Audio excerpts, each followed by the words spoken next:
I also want to ask you if you think that people's definition of what diverse means, what a diverse candidate means, has expanded. And I'll explain the question. Same story, the Ivy League administrators and the lack of diversity.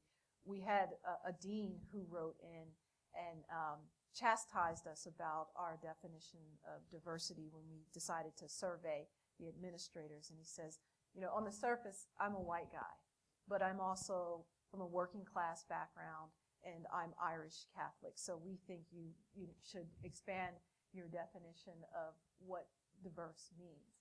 And secondly, there are more and more campuses that are asking job applicants to fill out what they call a diversity statement. Mm-hmm. So here's how it works. You write an essay and you say, look, I can help you meet your mission, your diversity initiatives in this way. And one diversity officer said to me that she felt that these diversity statements would actually benefit white males more than any other group. And I said, well, how so? And she says, well, all one needs to say is, look, I work for Teach for America, or I've worked with urban youth, and so you don't actually have to be a diverse candidate in the traditional sense in order to then, get some points and move forward in the application process. So I wonder if you could speak to is that really some kind of resistance to something, or is it a call for greater embracing of who is diverse? David? I think, clearly we see that expansion where we all bring something different to the table, as if those differences aren't situated, as if they have no context, as if they don't lead to differential experiences.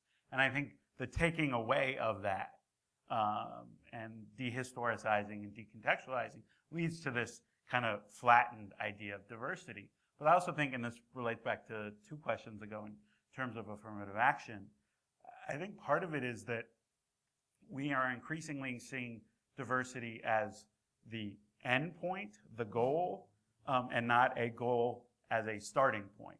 And so that if the idea is to create a diverse body, and that's the goal, that will lead to, hey, we have a diverse group, as opposed to fostering equity.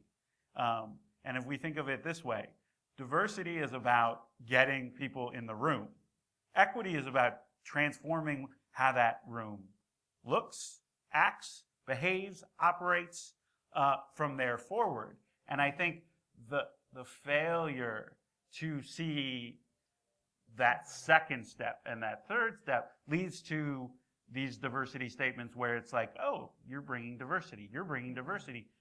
The next question is, well, how are you advancing diversity? How are you empowering and creating conditions and an atmosphere that will foster diversity in terms of thought, in terms of climate, in terms of culture, that leads towards equity?